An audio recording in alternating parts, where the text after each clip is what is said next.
정규화를 봤으니 이제 반정규화를 얘기할 수 있게 되었는데요. 반정규화라는 건 뭐냐면 정규화가 노멀라이제이션이었잖아요. 노멀리제이션. 그거의 반대되는 개념이라고 보면 되겠습니다. 반대라는 게 오해하시면 안 되는 게 정규화를 수행하지 않는 게 반대가 아니고요. 정규화를 수행하지 않는 거는 비정규화입니다. 자, 정규화를 수행하지 않는 거는 비정규화고, 자, 반정규화는 뭐냐면 정규화를 했는데 성능상 이유로 다시 거꾸로 돌아오는 거를 반정규화라고 합니다. 자, 요게 그게 그거 아니야? 라고 얘기를 할 수 있는데, 여기에는 약간 히스토리가 있어요. 뭐냐면은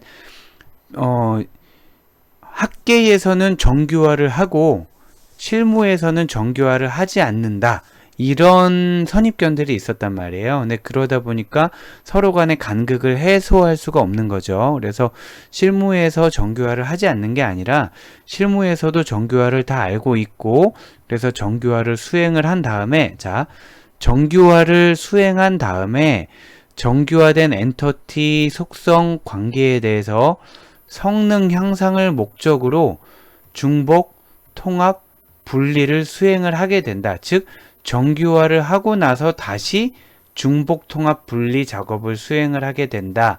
그 결과로 나온 게 이제 반정규화라는 거죠. 네, 결과적으로는 글쎄요, 크게 다르지 않을 수도 있겠습니다만, 정규화라는 거를 아예 무시하고 배제하고, 자, 정규화라는 거를 아예 배제하고 안 하는 그런 개념이 아니고요. 정규화의 중요성을 충분히 알고 있고, 그래서 또 아노말리의 위험도 알고 있고 해서 정규화를 수행을 하지만, 그렇게 정규화를 하고 났더니 성능이 저하되는 부분이 발견됐다. 그러면 중복, 통합, 분리를 해야 되는데, 중복, 통합, 분리를 했더니 정규화가 조금 깨지게 되는 거예요. 자, 그래서 그 결과만 놓고 보면 정규화가 안 됐네? 라고 얘기할 수 있는데, 그게 아니라 정규화 했다가 반정규화 한 거예요 라고 얘기할 수 있게 된 거죠. 그래서 반정규화를 하게 되면 결국에는 우리 바꿀 수 있는 게 테이블을 바꾸던가, 즉 테이블을 반정규화한다던가, 칼럼을 반정규화한다던가, 관계를 반정규화해서 테이블 칼럼 관계가 중복이 발생하게 될 텐데, 자, 정규화된 데이터 모델에서 조회 성능을 향상시키려다 보니 테이블 칼럼 관계가 중복이 어쩔 수 없이 발생을 한다라는 거죠. 근데 일반적으로는 칼럼의 중복이 제일 많아요. 그러니까 테이블이나 관계를 반정규화한다기보다는 칼럼의 반정규화를 많이 시도를 하게 되고, 또 서로 다 연결이 돼 있습니다. 서로 다 연결이 돼 있어서 테이블을 반정규화하다 보니 컬럼이 또 중복이 되고, 또 관계를 건드리다 보니 칼럼이 건드려지고 해서 서로 다 관련이 돼 있는데, 아무튼 포커스가 테이블 관점의 반정규화인지 칼럼 관점인지 관계 관점인지 조금 차이가 있다라고 생각하시면 되고, 일단 과도한 반정규가 데이터의 무결성을 침해한다라고 했는데, 엄밀한 관점에서 보면 반정규화를 하는 순간 데이터 무결성이 침해가 되게 됩니다. 하지만 이걸 어떻게 이해해야 하냐면, 반정규화를 하면 데이터 무결성이 침해되는 건 알고 있지만 정말 필요한 경우에 한해서 아껴서 반정규화를 하고, 나머지 부분은 데이터 무결성이 문제가 되지 않게끔 보조적인 장치를 걸어둘 수가 있게 되는 거죠. 근데 우리가 결론으로 알 때는 성능을 위해서 반정규화를 수행하지만 오히려 과도한 반정규화는 데이터 무결성을 침해하게 돼서 좋지 않다 정도로 정리해두면 되겠습니다. 그러한 이슈가 있기 때문에 성능을 향상시키기 위한 방법으로 무조건 반정규화를 시행하는 것은 아니고, 반정규화를 시행하기 전에 다른 여러 가지 방법을 검토를 하게 되는데, 우선 반정규화를 할 만한 대상을 조사하게 됩니다. 자, 대상을 조사해서 뭔가 조금이라도 문제가 있을 법한 지점이 어디인지를 찾아야 되는데, 첫 번째로는 지금 여기 보는 내용들은 뒤에 다시 자세히 살펴볼 거지만 간략하게만 이해를 위해서 설명을 하면, 범위 처리 빈도수를 조사한다. 범위 처리라는 거는 뭐냐면, 만약에 A는 3이다. 이런 거는 값에 의한 조건이 되는 거고요. 만약에 A가 1에서 5다. 이렇게 되면 범위 처리가 되는 거예요.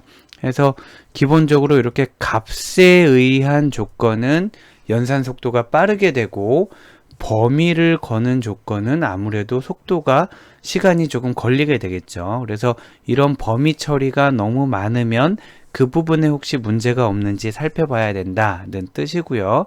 또 대량의 범위 처리라는 거는 아무래도 이 범위에 걸리는 후보가 값이 많으냐 적으냐라고 볼 수 있을 것 같아요. 1에서 5 사이냐 1에서 1000 사이냐, 요거는 좀 다를 수가 있겠죠. 그래서 범위 처리의 빈도수라든가 범위 처리에 포함되는 양, 이런 게 얼마나 있는지에 따라서 성능에 문제가 있을 수 있는 가능성이 존재하게 될 겁니다.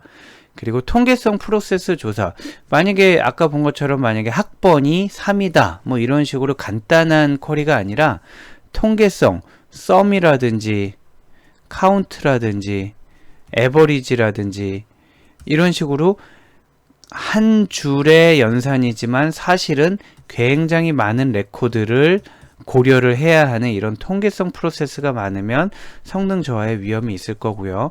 테이블 조인의 개수, 하나의 연산을 수행하기 위해서 테이블이 연결되어서 비로소 하나의 답이 나온다면 테이블 조인이 많아지면 많아질수록 성능에 조금 안 좋은 영향을 끼치게 되겠죠. 그래서 이런 것들을 조사해서 이 지점에 뭔가 좀 문제가 있네. 그러면 이 지점의 성능 개선을 위해서 뭔가 방법이 필요한 거 아니야? 라고 후보를 지정할 수 있다는 거죠.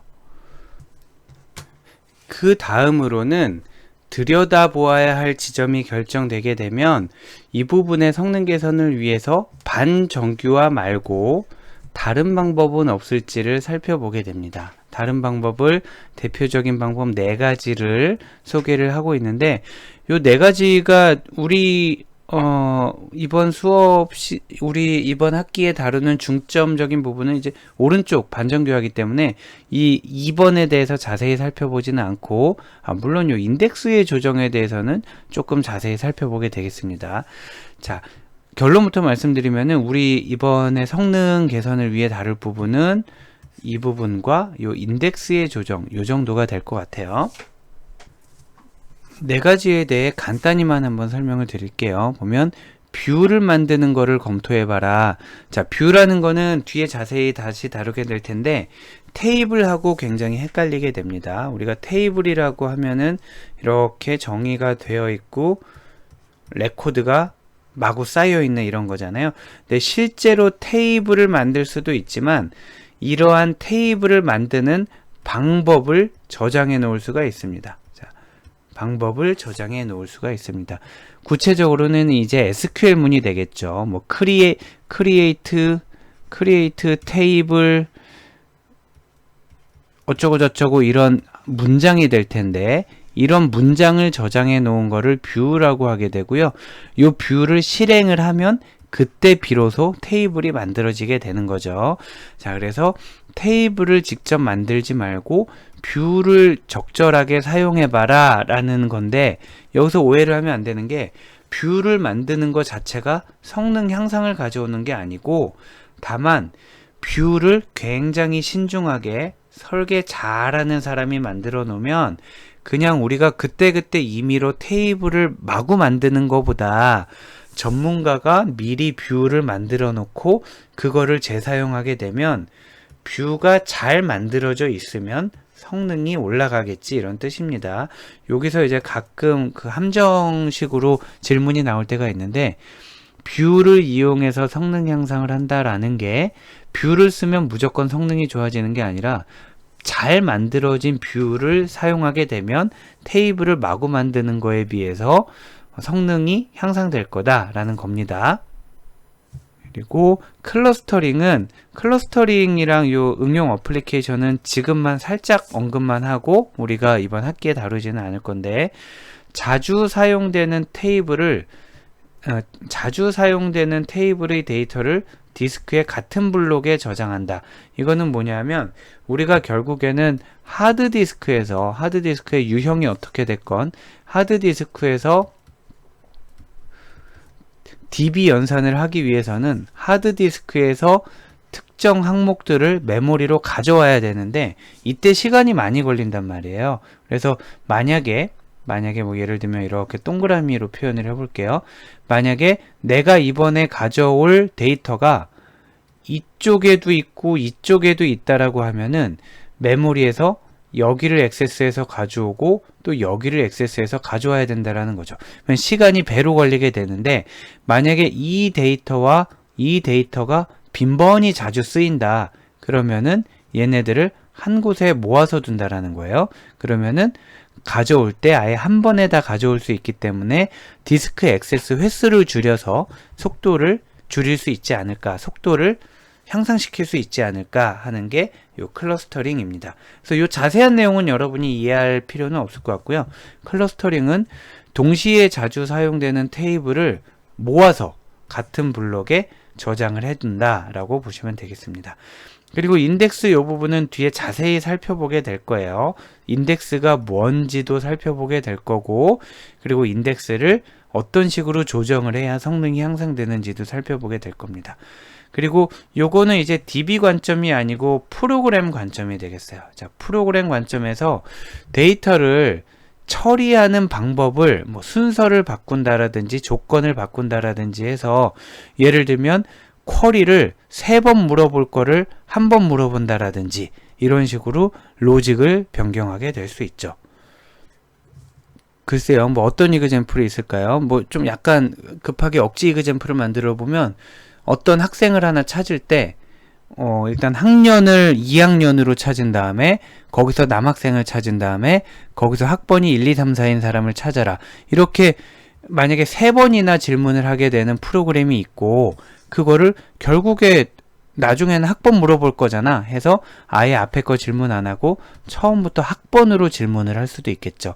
해서 이런 식으로 데이터 처리를 하기 위한 로직을 DB가 아니라 프로그램 레벨에서 조금 조정을 하면 성능이 향상될 수 있지 않을까 하는 아이디어인 거죠. 그것도 안 된다. 그러니까 지금까지 언급한 거는 전부 반정규화는 아닙니다. 반정규화는 아닌데 그것도 안 된다. 그러면은 정규화 수준을 현재는 3정규형인데 일부 테이블에 대해서는 정규화 수준을 좀 낮추자. 그래서 테이블의 반정규화가 필요한지 속성의 반정규화가 필요한지 관계의 반정규화가 필요한지를 검토해보자 라는 게 성능 향상을 위해 검토하게 되는 단계가 되겠습니다. 자, 그래서 우리가 앞으로 살펴볼 반정규화에 대한 인덱스들, 목차를 보면 다음과 같아요. 반정규화 기법은 칼럼 반정규화가 대부분이고요. 이해도 다소 명확합니다. 그리고 칼럼 반정규화, 그 다음 테이블 반정규화, 관계 반정규화 이렇게 우리가 살펴볼 거고요. 서로 또 영향을 미치게 되는데 칼럼 반정규화 중에는 중복 칼럼을 추가한다. 한 군데만 있어도 되는 칼럼을 다른 곳에 둔다라는 거고요. 파생 칼럼을 추가한다. 파생 속성은 가급적이면 두지 말자고 했었잖아요. 그런데 굳이 둬야 되는 그런 상황이고요. 이력 테이블 칼럼은 뭔가 이력 테이블이라는 거는 예를 들면은 내가 주소가 계속 바뀐다. 그러면은 예전 주소는 덮어 쓰고 최근 주소만 남기는 건데 그렇게 하지 않고 과거 이력을 남기는 그런 방법이겠고요. 그리고 프라이머리 키의 의미적 분리를 위한 칼럼 추가. 요거는 잘 모르겠네요. 프라이머리 키를 뭔가 조정하겠다는 뜻인데 한번 보도록 할게요. 데이터 복구를 위한 칼럼 추가. 요것도 아까 이력 테이블 얘기할 때 얘기했던 비슷한 건데 과거 데이터를 복구해야 될 필요가 있어서 부득이하게 복구를 위한 칼럼을 추가한다. 이런 개념이 되겠어요.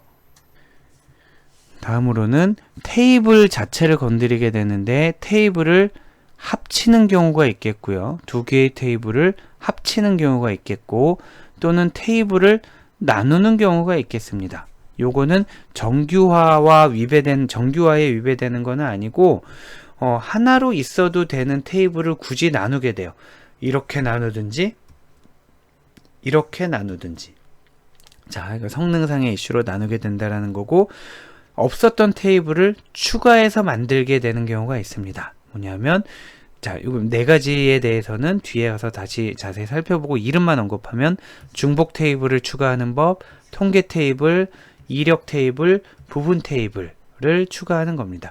의미적으로 볼 때는, 이론적으로 볼 때는 얘네들은 없어도 되는 건데, 없어도 되는 테이블들을 성능상의 이유로 굳이 추가하는 그런 상황이 되겠고요. 관계에 대한 반정규화, 이것도 굳이 지금 있는 관계만으로도 충분히 쿼리를 수행할 수 있지만 더 빠르게 수행하기 위해서 관계를 중복으로 추가한다 라는 개념이 되겠습니다. 자, 그럼 칼럼 반정규화, 테이블 반정규화, 관계 반정규화를 하나씩 살펴볼 텐데, 첫 번째 순서로 칼럼 반정규화, 가장 비일비재하게 수행하는 경우를 살펴보도록 할 거고요. 지금부터 칼럼 반정규화에 대한 여러 가지 방법들을 살펴보게 될 거고, 지금 보시는 이 슬라이드는 그런 칼럼 반정규화 방법들을 여러 개를 요약을 해둔 것입니다. 해서 하나하나에 대한 설명은 뒤에서 자세히 보도록 하고요. 지금은 여기 나와 있는 제목과 이름만 한번 훑어보고 가도록 할게요. 중복 칼럼을 추가하는 방법. 이거는 하나만 있어도 되는 칼럼을 중복으로 만드는, 다른 쪽에 있는 테이블의 칼럼을 가져와서 중복으로 저장한다. 왜냐하면 조인 횟수를 감소시키기 위해서. 뒤에서 이그젬플 보도록 하고요. 파생 칼럼 추가.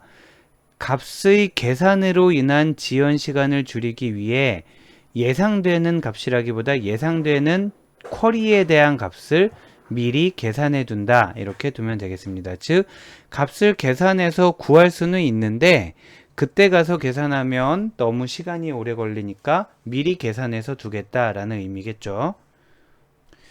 그리고 이력 테이블 칼럼 추가. 이거는 대량의 이력 데이터 처리의 성능 향상을 위해, 이력 데이터라는 걸 뒤에 볼 거고요.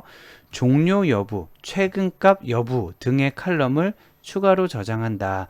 만약에 이런 칼럼이 없었다면 어떤 데이터가 종료된 데이터인지, 어떤 데이터가 최근 데이터인지를 찾아낼 수는 있는데 그게 시간이 걸린다라는 거죠. 그리고 PK의 의미적 분리를 위한 칼럼 추가. PK가 복합적인 의미를 갖는 경우 조회 성능 향상을 위해서 일반 속성을 추가한다라는 거예요. 예를 들면은 차량 번호가 지역이랑 일련 번호로 구성되어 있어서 원래는 하나처럼 사용됐는데 얘네가 의미적으로 둘로 나눌 수 있다. 그런 경우에 지역이라는 일반 속성을 추가한다는 거고요. 자, 그리고 데이터 복구를 위한 칼럼 추가. 요거는 사용자가 실수를 하거나 응용 프로그램이 오류를 일으켜서 데이터가 잘못 처리되면 원래 값으로 복구할 수 있어야 되잖아요. 그래서 이전 데이터를 임시적으로 중복 저장한다라는 겁니다. 얘는 사실은 성능이라기보다는 회복, 리커버리, 데이터베이스가 만약에 예상하지 못했던 사고, 정전이라든가 사용자의 어떤 예상하지 못했던 행동, 프로그램의 오작동으로 인해서 데이터가 날아가면은 우리는 당연히 복구될 거라고 믿잖아요. 우리가 실수로 예를 들어 어떤 데이터를 날렸다, 당연히 복구될 거라고 믿잖아요. 그게 리커버리 메커니즘이 있기 때문이고, 그 방법 중에 하나로 칼럼을 추가하는 방법이 있다. 그래서 얘는 성능을 향상시킨다기보다는 리커버리를 하기 위한 용도다라고 생각하시면 되겠습니다. 자, 중복 칼럼을 추가. 반정규화 중에 가장 비일비재한 게 칼럼 반정규화고, 그 칼럼 반정규화 중에 또 가장 대표적으로 사용되는 게 중복 칼럼 추가라고 볼 수 있을 것 같습니다. 어떤 의미냐면 테이블에서 자주 사용하는 칼럼을 중복시키는 건데, 예를 들면은 이렇게 지점이라는 테이블과 사원이라는 테이블이 있어서 지점에는 지점에 대한 얘기만 있고요.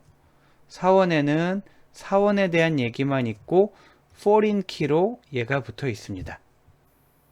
그래서 관계를 살펴보면 하나의 지점에는 여러 사원이 있거나 한 명도 없을 수도 있네요. 그리고 하나의 사원은 반드시 한 지점에만 소속이 되어 있고요. 그리고 아래 칸으로 foreign key가 갔기 때문에 비식별 관계가 되겠죠. 비식별. 네, 식별자 관계와 비식별자 관계는 저희 배웠지만 워낙 중요하기 때문에 앞으로 ER 다이어그램이 나올 때마다 틈나는 대로 한번 짚어보도록 할게요. 얘는 비식별자 관계라서 점선으로 되어 있는 거를 볼 수 있죠. 자, 얘는 지금 정규화가 아주 잘 이루어져 있어요. 이 안에는 부분함수 종속, 이행함수 종속 이런 것들이 없단 말이죠. 그런데 깨끗한 상태에서 이런 지리가 많이 나올 수 있잖아요. 사원의 이름을 주고 혹은 사번을 줄 수도 있겠네요. 사원의 이름이나 사번을 주고 그 사람이 어느 지점에 근무하는지, 홍길동이라는 사람이 어느 대리점에 근무하는지, 어느 지점에 근무하는지 찾아보는 조회가 있을 수 있는데 그런 지리가 많다라고 생각해 보세요. 이름을 주잖아요. 자, 쿼리가 들어왔어요. 그러면 이름을 주죠. 그 사람의 지점 번호를 알 수 있죠. 근데 지점명은 모르잖아요. 그래서 얘를 타고 넘어가서 지점명을 끄집어내야 돼요. 즉, 두 개의 테이블이 필요하기 때문에 조인이라는 게 일어나게 됩니다. 자, 두 개의 테이블을 연결하는 조인이 일어나게 되고요. 그래서 그런 지리가 많다면은 이렇게 반정규화를 시키겠다라는 거예요. 보면 바뀐 부분이 어디 있나 보면 여기 지점명이 새로 생겼네요. 지점명이 새로 생겼습니다. 그러면 만약에 사원 번호나 사원의 이름을 넣고 나서 그 사람이 속한 지점명을 뽑아라 그러면 이 테이블 하나만 있으면 되기 때문에 조인을 하지 않아도 돼서 속도가 빨라질 수 있겠죠. 자, 그러면 지금 얘는 몇 정규형일까요? 지금 왼쪽 테이블과 오른쪽 테이블은 몇 정규형일까요? 자, 왼쪽 테이블은 기본적으로 일단 두 테이블 모두 부분함수 종속은 있을 수가 없어요. 프라이머리 키가 복합 키가 아니라 하나로 되어 있기 때문에 그래서 부분함수 종속은 없으니까 이 정규형은 기본적으로 만족을 하고요. 이행함수 종속이 있으려면 얘네들끼리 종속성이 존재해야 되는데 그렇지 않단 말이에요. 그리고 얘네들끼리 한번 볼까요? 지점 번호를 알면 지점명을 알 수가 있죠. 자, 지점 번호를 알면 지점명을 알 수 있다. 즉, 이행함수 종속이 사원 번호를 알면 지점명을 알 수도 있고 사원 번호를 알면 지점 번호, 지점명 이렇게 두 가지 경로가 존재하기 때문에 이행함수 종속이 존재하게 돼서 아까는 3정규형이었는데 얘가 2정규형으로 됐어요. 정규화 수준이 정도가 낮아졌죠. 그래서 반정규화가 되겠습니다. 지금처럼 가장 간단하게 할 수 있는 반정규화고 가장 눈에 잘 띄는 반정규화인데 지리 중에 조회하는 지리를 할 때 옆 테이블과 조인하는 경우가 비일비재하면 요걸 자꾸 가져오네. 그러면 걔를 아예 갖다가 중복으로 관리를 하겠다. 요게 중복 칼럼 추가 반정규화입니다. 자, 이번에는 파생 칼럼 추가에 대해서 살펴보도록 할게요. 지금 아래에 보이는 ERD에서 원래는 여기가 없었어요. 자, 없다라고 가정을 해요. 무슨 얘기냐면 우리가 예를 들어 인터넷 쇼핑몰에서 여러 물건을 주문하잖아요. 그러면 그 주문에는 어떤 정보가 들어가냐면 주문번호가 프라이머리 키가 될 거예요. 뭐 주문 날짜, 뭐 결제 수단, 뭐 이런 것들이 이제 키가 아니라 속성으로 들어가게 되는데 총 결제액이라든지 총 주문액 이런 거는 안 들어가게 돼요. 자, 이런 거는 안 들어가게 됩니다. 나는 주문번호에 대해서 총 주문액이 얼마인지 영수증에 찍히던데요. 그게 어떻게 찍히는 거냐면 하나의 주문건에 대해서는 원래 이렇게 돼 있었죠. 자, 우리 익숙한 걸로 할까요? 주문에 대해서 하나의 주문이 포함하는 거예요. 제품을.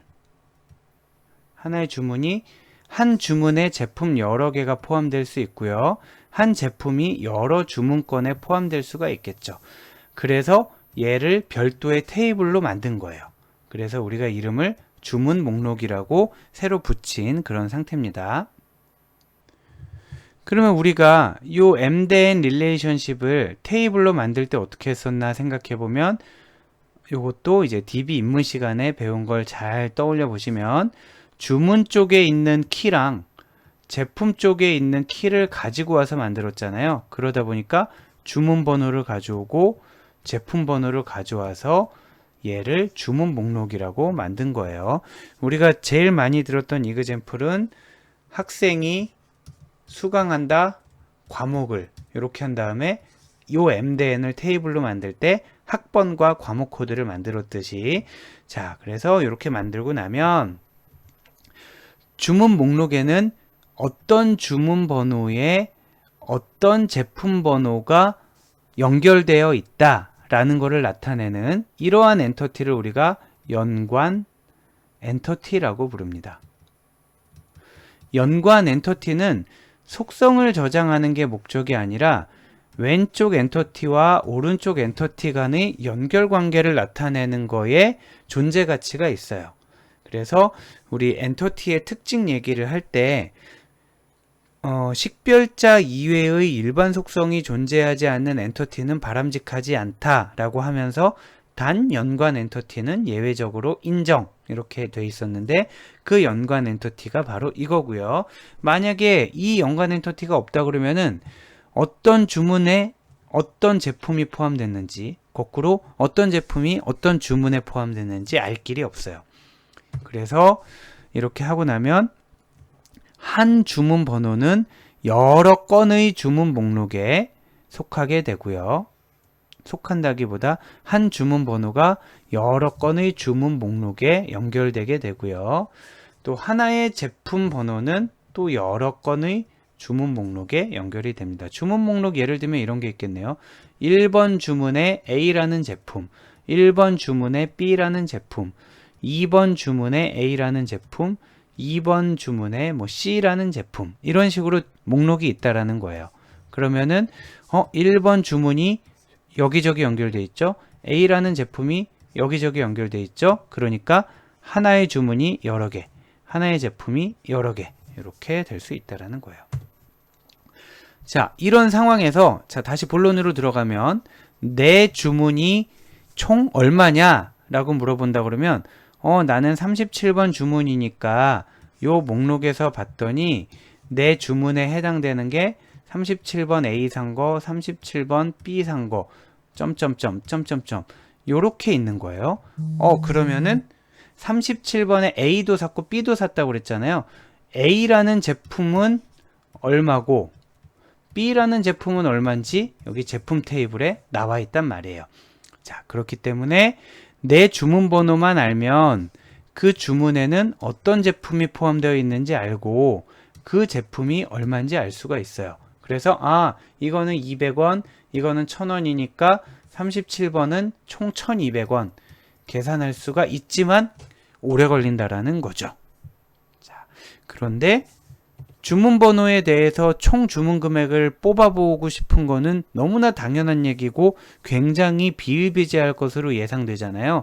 그렇기 때문에 지리가 예상되는 값을 미리 계산하여 저장한다. 요게 없어도 얘네 단가를 가지고 뽑을 수 있겠지만 총 금액을 알고 싶은 게 많을 테니까 계산해 둬 라고 하는 거죠. 그러면 얘는 없어도 되는 애지만 계산을 해둔 ER 다이어그램으로 치면 점점점점점점점점점 나타나는 derived attribute.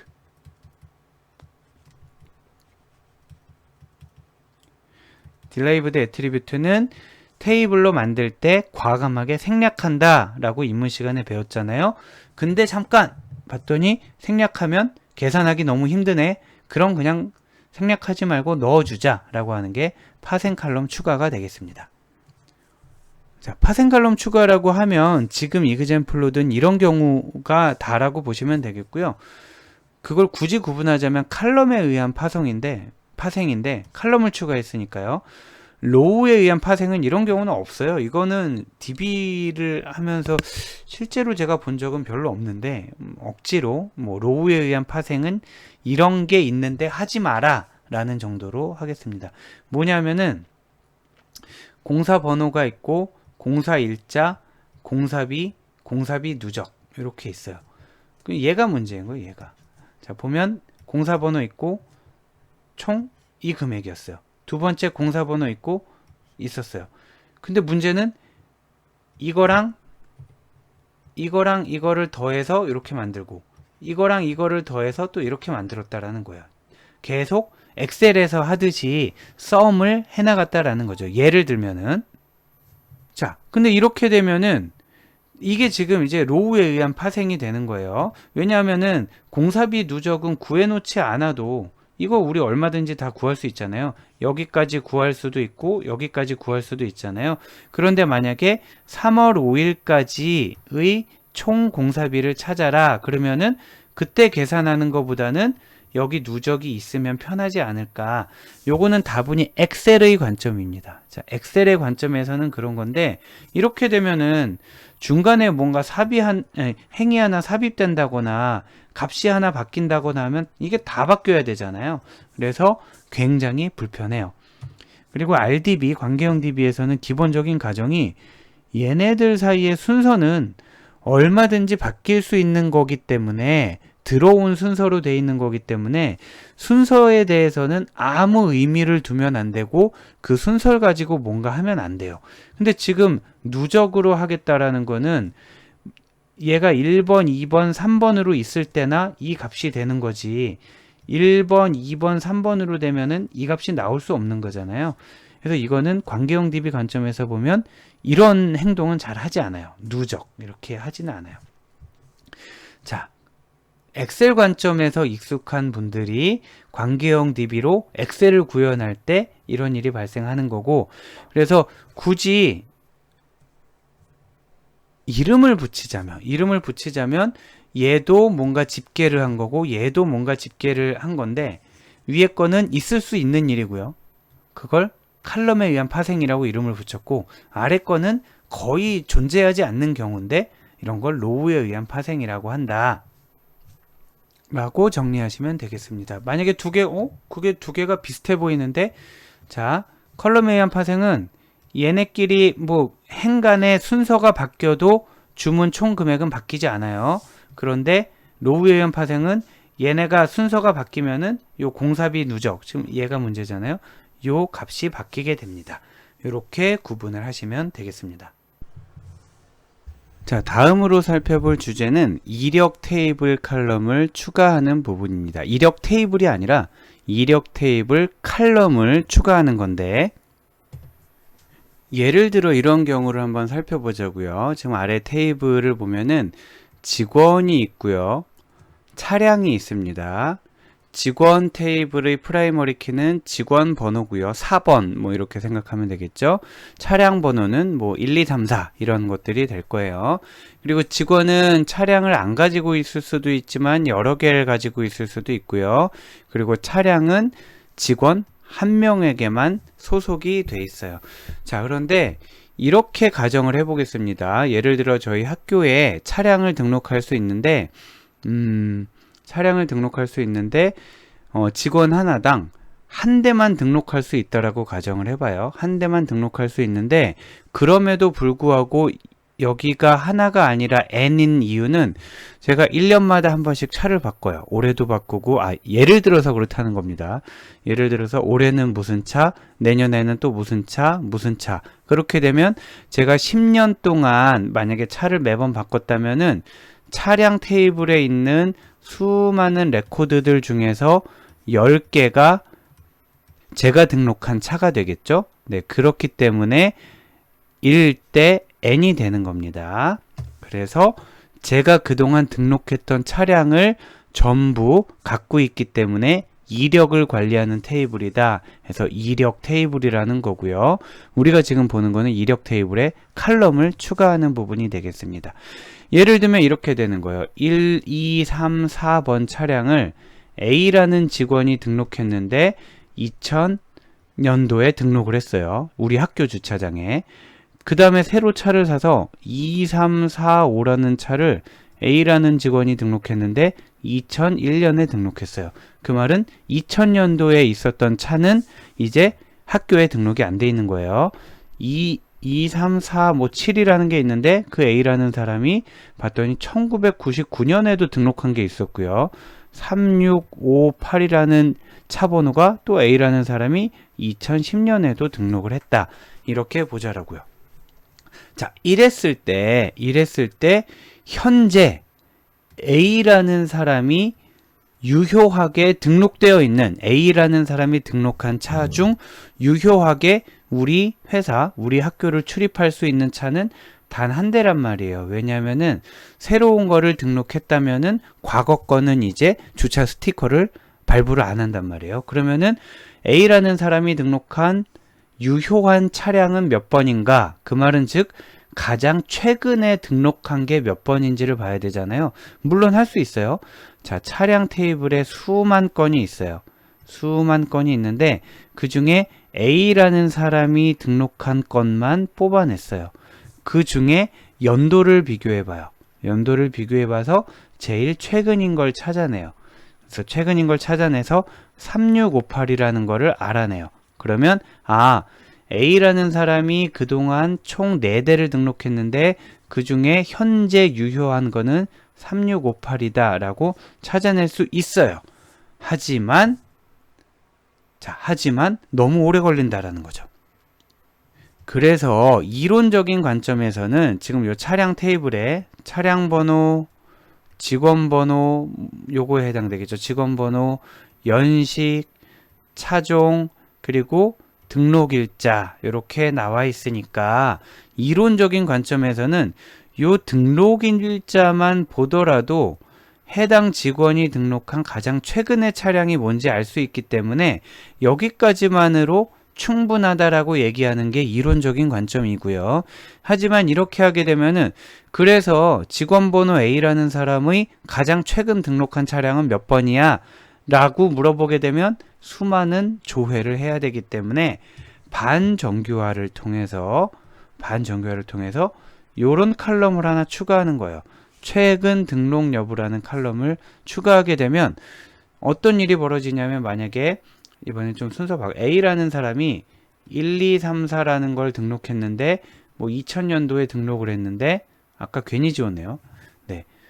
등록할 때는 최근 차량인 거예요. 그 다음에 나중에 몇 년이 지나서 A라는 사람이 2, 3, 4, 5를 등록하는데 2, 3, 5, 6을 등록하는데 2006년인데 얘가 최근이잖아요. 그러면 기존에 있었던 거를 no로 바꾸고 yes로 바꿔요. 그 다음 A라는 사람이 3, 5, 6, 7을 등록하는데 2010년에 등록한다.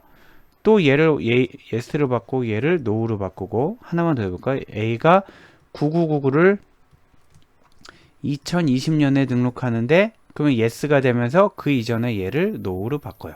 자, 요 칼럼이 지금 새로 반정규화로 추가된 최근 등록한 차량인지를 알려주는 칼럼이고요. 그 상황에서 A라는 직원이 가장 최근에 등록한 차량을 조회해라. 그러면은 나중에 우리 SQL에서 배우겠지만 간단하게 되는데 여기가 A이고 여기가 yes인 거를 찾아라. 그러면 항상 하나만 나오게 되는 거예요. 자, yes를 하나 쓸 때는 그 이전에 있었던 yes를 no로 바꾸기 때문에 자, 그래서 반정규화는 지금 최근 등록 여부 혹은 유효성 여부 등등 이게 가장 최근 건지 아닌지를 나타내기 위한 칼럼을 즉 이력 테이블의 칼럼을 인위적으로 추가하는 것을 말하고 어떤 때 쓰냐 주로 여러 개의 레코드를 이력을 관리할 때 최근 등록한 걸 조회하는 쿼리가 많을 때 사용을 합니다. 여기서 왜 지금 이력 테이블이라는 말을 썼냐 하면 예를 들어 이런 경우 우리는 아까 뭐라고 그랬냐면 A라는 사람이 1, 2, 3, 4번 차량을 등록하고 나중에 2000년도에 또 A라는 사람이 2, 3, 4, 5를 등록하고 2001년도에 이런 식으로 새로운 차량을 등록하는데 과거 차량까지 지우지 않고 두는 거를 우리가 이력 테이블이라고 그래요.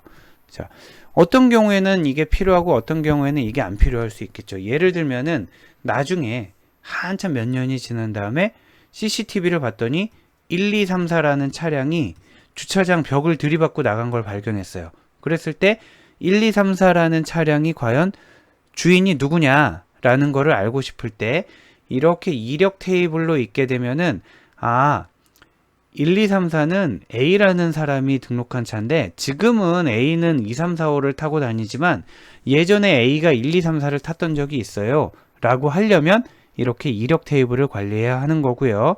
만약에 최근값만 반영하는 DB라면 이렇게 되겠죠. A가 1, 2, 3, 4를 2000년도에 등록을 했는데 나중에 2, 3, 4, 5를 등록한다. 그러면 얘를 지우고 2, 3, 4, 5 2001년 뭐 이런 식으로 업데이트를 할 수도 있겠죠. 자, 근데 지금 저희가 가정한 상황은 이력을 관리하는 상황을 가정한 거고요.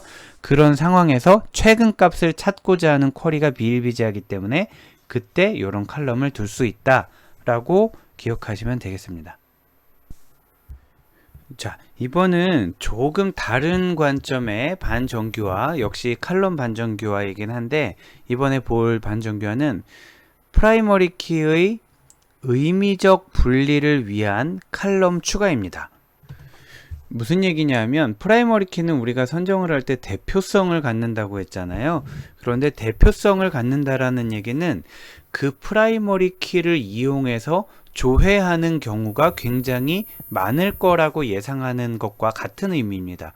예를 들어서 우리가 학생 DB를 만들 때 주민등록번호도 프라이머리 키가 될 수 있고 학번도 프라이머리 키가 될 수 있지만 주민번호보다는 학번을 우리가 프라이머리 키로 선호하는 이유는 물론 개인정보 뭐 이런 측면도 있겠지만 DB 측면에서 보면 학번으로 조회가 이루어지고 서로 테이블 간의 연결이 이루어지는 경우가 많기 때문이란 말이에요. 그래서 예를 들면 또 이런 거예요. 차량 번호가 있어요. 좀 옛날식이긴 한데 차량 번호가 서울가 1234. 자, 서울가 1234 이런 식으로 차량 번호가 프라이머리 키로 설정이 되어 있다라고 가정하겠습니다. 그러면은 서울가 1234로 조회하는 경우도 어느 정도 많이 있겠죠. 그런데 과연 이때 지역이라는 속성, 자, 지금 보면 얘는 지역을 나타내는 부분이고요. 얘는 그 뒤의 일련 번호가 되잖아요.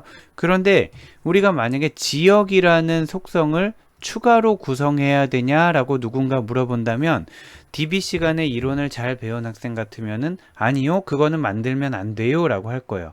왜냐하면은 이 안에 차량 번호 안에 지역이 이미 포함되어 있잖아요. 그래서 이 차량이 어느 지역 차량인지를 알기 위해서는 이 프라이머리 키를 잘 뜯어내 보면은 이 중에 일부 데이터만 잘 뜯어내 보면 뭐 여러 가지 방법이 있겠죠. 해보면은 어느 지역인지 알 수 있기 때문에 지역은 derived attribute라는 거죠. 그래서 지역은 derived attribute. 지역 정보가 필요할지 모르겠지만 프라이머리 키인 차량 번호에서 알 수 있기 때문에 굳이 필요하지 않아요. 그런데 만약에 지역으로 차량을 조회하는 경우가 비일비재하다라고 봅시다. 서울이라는 지역에 등록된 차량을 뽑아봐라. 그러면은 이 PK에서 뽑아낼 수는 있지만 그 뽑아내는 연산 자체가 시간을 잡아먹는단 말이에요. 요거는 나중에 SQL문을 해보면 알게 될 텐데 문자열 중에 일부를 뽑아내는 연산은 시간을 분명히 잡아먹게 됩니다. 그래서 이런 쿼리를 할 수는 있는데 현재로도 만약에 이런 쿼리가 비일비재할 것 같다 그러면은 미리 지역을 따로 빼놓으면 좋겠다라는 거죠. 자, 이런 경우입니다. 현재는 이렇게 돼 있어요. 차량 번호가 프라이머리 키고 차종과 연식이 있는데 이 상황에서 서울 지역 차량을 조회하려면 얘를 뜯어내야 돼서 시간이 많이 걸리기 때문에 프라이머리 키를 활용하는 게 비효율적이라서 이렇게 지역을 하나 추가해 두겠다라는 거예요. 그러면 차량 번호, 차종, 연식, 그리고 여기에서 지역 부분만 뽑아내서 중복으로 칼럼을 만들어 두면 서울 지역 차량 조회라 그러면 차량 번호를 들여다보는 게 아니라 이 지역을 들여다보고 빠르게 조회할 수 있다는 뜻이죠. 자, 이번에는 칼럼 반정규화의 마지막 유형을 살펴볼 텐데, 데이터 복구를 위해서, 그러니까 일반적인 경우가 아니라 데이터 복구를 위해서 백업용으로 칼럼을 하나 보관해 두자라는 의미가 되겠습니다. 사용자가 실수로 실수로 어떤 데이터를 날릴 수도 있고요. 혹은 응용 프로그램의 오류로 어떤 데이터를 날릴 수도 있고, 혹은 실수도 아니고 오류도 아니고 제대로 어떤 데이터를 지웠는데 나중에 마음이 바뀌어서 예전 데이터를 복구하고 싶어 하는 경우도 있겠죠. 자, 그런 경우에 요게 아까 이력 테이블 칼럼이랑 좀 다른 점은, 이력 테이블 같은 경우에는 예를 들면 이래요. 내가 어디 이사를 가잖아요. 그러면은 A라는 사람의 주소, A라는 사람은 이게 만약에 2000년도, A라는 사람의 바뀐 주소 2010년, A라는 사람의 또 주소 2020년, 이런 식으로 계속 관리하는 게 이력 테이블이고요. 지금 데이터 복구라는 거는 이력 테이블을 가정하지 않아요. 이력 테이블을 가정하지 않고 A라는 사람의 주소 2000년, 그 다음에 A라는 사람이 이사를 갔어요. 그러면은 얘를 날리고 새 주소 2010년, 또 이사를 갔어요. 얘를 업데이트해서 바꾸고 2020년, 이런 식으로 바꾼다라는 겁니다. 우리 앞에서 살펴본 이력 테이블은 이렇게 딜리트를 하지 않고 계속 쌓아나가는 형태가 되겠고요. 업데이트나 딜리트를 하지 않고 계속 쌓아나가는 형태가 되겠고, 지금 우리가 이 데이터 복구를 고려하는 거는 항상 한 행만 유지하는 거예요. 그리고 이 값을 계속 바꿔가고 있는 거죠. 그런데 만약에 A라는 사람의 어떤 값을 기록하고 있었는데 이 값에 대해서 업데이트가 일어나면 이렇게 새 값으로 바뀌게 되잖아요. 근데 이게 사용자의 실수였거나 응용 프로그램 오류였거나, 혹은 실수도 오류도 아니지만 마음이 바뀌어서 옛날 값을 다시 복원하고 싶을 수가 있다라는 거죠. 이러한 경우를 대비해서 모든 것들을 다 모든 히스토리를 기억하고 있으면은 DB가 낭비가 너무 크기 때문에 보통은 바로 직전 값 정도를 예비를 해두는 경우가 많습니다. 자, 무슨 얘기냐면 A라는 사람이 주소가 있었어요. 그런데 만약에 A라는 사람의 주소가 바뀌었어요. 그러면은 A라는 사람의 새로운 주소를 써주고 이전 주소라고 둔다라는 거죠. 주소, 이전 주소. 그런데 만약에 또 A라는 사람이 주소를 또 바꿨어요. 그러면 A라는 사람이 주소를 뭐 이렇게 써주고 이번에는 여기에다가 이전 주소를 두는 거죠. 그러면 만약에 A가 내가 실수했네, 프로그램이 실수했네, 내 지금 주소는 이건데 이전 걸로 복원하고 싶어요. 그러면은 바로 이전 거는 복원이 됩니다. 그런데 이번에 바꾸기 전 주소로 복원해 주세요. 그러면 그거는 어쩔 수 없이 포기해야 되는 거죠. 우리는 지금 현재 주소와 바로 직전 주소는 가지고 있지만 그 이전 주소는 이미 날라갔단 말이에요. 해서 바로 이전 것까지만 백업본을 보관하는 게 일반적이고, 이런 경우를 데이터 복구를 위한 칼럼 추가다 라고 얘기를 해서, 자, 여기까지 칼럼을 이용한 반정규화를 살펴봤습니다.